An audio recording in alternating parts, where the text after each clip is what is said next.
Senhoras e senhores funcionários, senhoras e senhores jornalistas, bom dia a todos, um bom ano parlamentar para todos. São os nossos votos.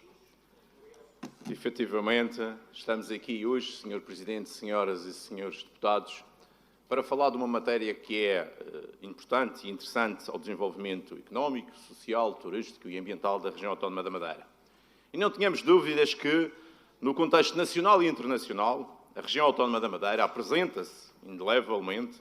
como destino turístico de excelência indissociável dos valores naturais e culturais, cujo equilíbrio, presente nas suas paisagens, atravessadas por uma impressionante rede de levadas e por inúmeras veredas, que dão acesso a múltiplos locais da ilha, conferem e transmitem um sentido e um sentimento e noção de único e de identidade do espaço, proporcionando singulares caminhos de descoberta da natureza madeirense. Importa ainda relevar os nossos caminhos reais, cuja designação foi atribuída às vias terrestres construídas antes da implantação da República e que, na Madeira, funcionaram como alternativa e complemento às ligações marítimas, enquanto espaços atuais de descoberta e ligação ao caráter identitário madeirense, que espelham o esforço e a bravura de quem uniu uma ilha por uma rota terrestre ímpar e que deve ser mais valorizada e promovida enquanto repositório ancestral da atividade humana nesta ilha. Visionamos, pois, caminhos reais classificados como percursos pedestres recomendados, sejam eles pequenas ou grandes rotas. E é nesta senda que o pedestrianismo, enquanto atividade desportiva na natureza, tem ganho expressão,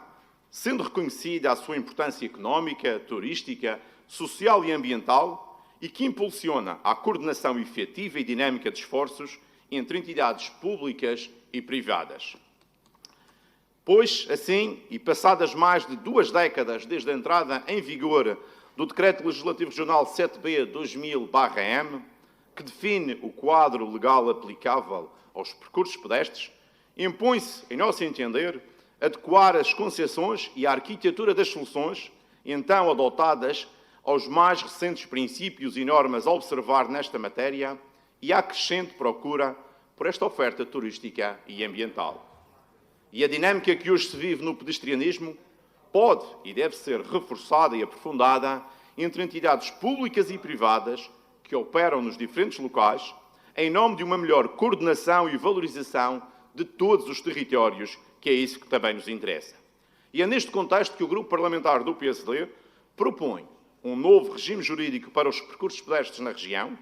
numa alteração que se consubstancia pela adequação à nova realidade turística e tecnológica, aliada à intenção de dar autonomia e possibilitar que outros intervenientes possam ter a iniciativa em matéria de dinamização e de percursos pedestres. Pretende-se, pois, Sr. Presidente, senhoras e senhores deputados, alavancar, inclusive, a capacidade municipal e intermunicipal para que, através da devida adequação e atualização de conceitos, se possa valorizar mais áreas do nosso território a diferentes cotas e premiando outras realidades rurais igualmente dignas de serem conhecidas e divulgadas e visitadas. Ou seja, defendemos que não se deve limitar ao Governo Regional a competência no que se refere à criação de novos percursos. Se uma entidade pública da administração local ou uma entidade privada, gestora de levadas ou de espaços florestais, assim o entender, não lhe deve ser coartada a possibilidade de criar e gerir o seu percurso pedestre recomendado. Não aceitamos, pois, que nos dias que correm tal possibilidade seja dada exclusivamente ao Governo Regional. Uma Câmara, uma Junta de Freguesia, uma associação de regantes ou um privado gestor de um espaço florestal não pode ser entidade promotora de um percurso pedestre. Porquê? Em nosso entender, se ele quiser, deve ter poder para exercer essa prerrogativa, desde que para tal se candidate e observe um conjunto de regras iguais para todo o tipo de promotores. Este maior envolvimento possibilitará não só um trabalho em parceria,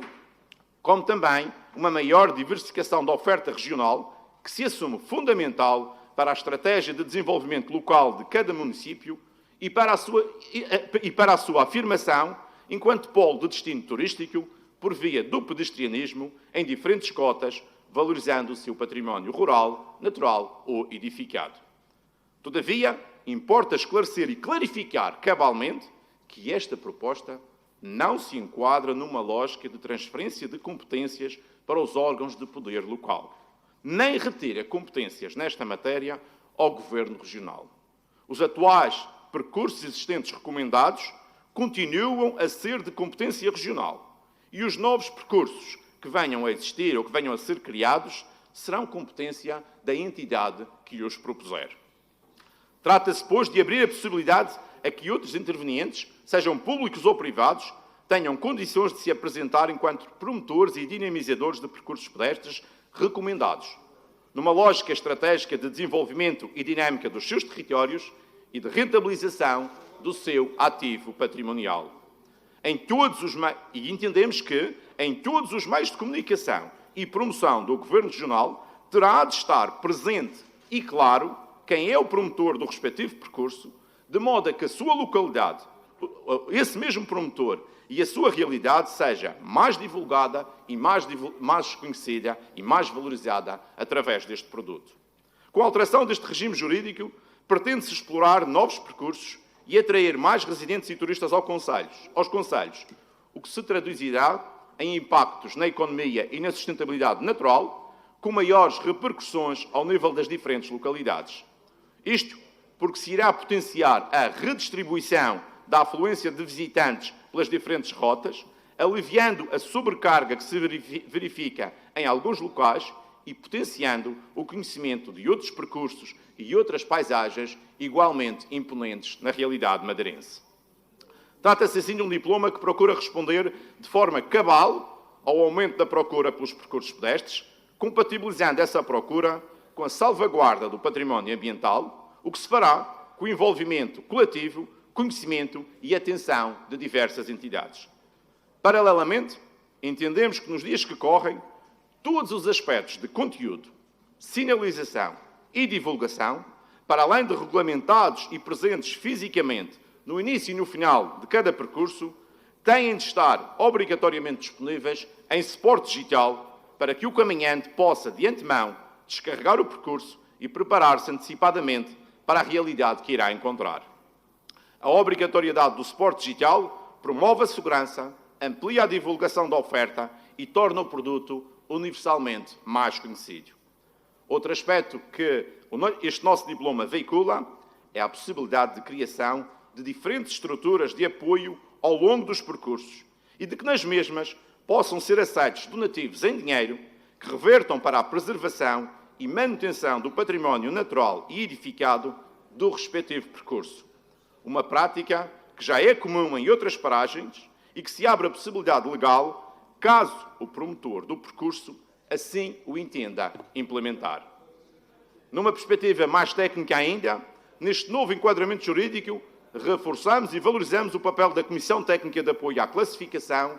Promoção e Regulamentação dos Percursos Pedestres, clarificando e definindo todo o procedimento de classificação e a sua respectiva hierarquização.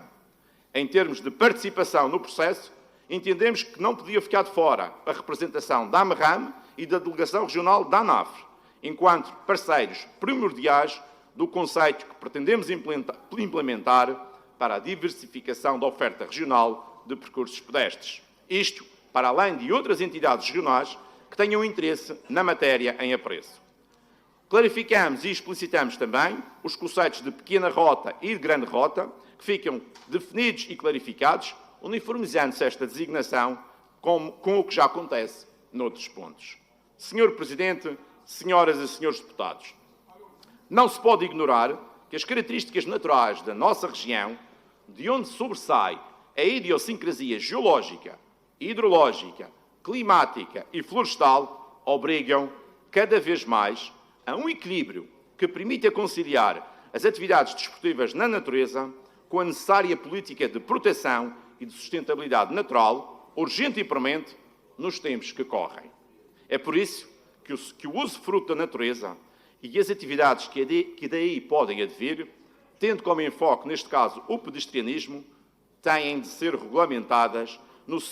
sentido de proporcionar as melhores experiências lúdicas num quadro de racionalização, conservação, proteção e sustentabilidade dos espaços naturais, que são património de todos e que são claramente o nosso maior tesouro regional.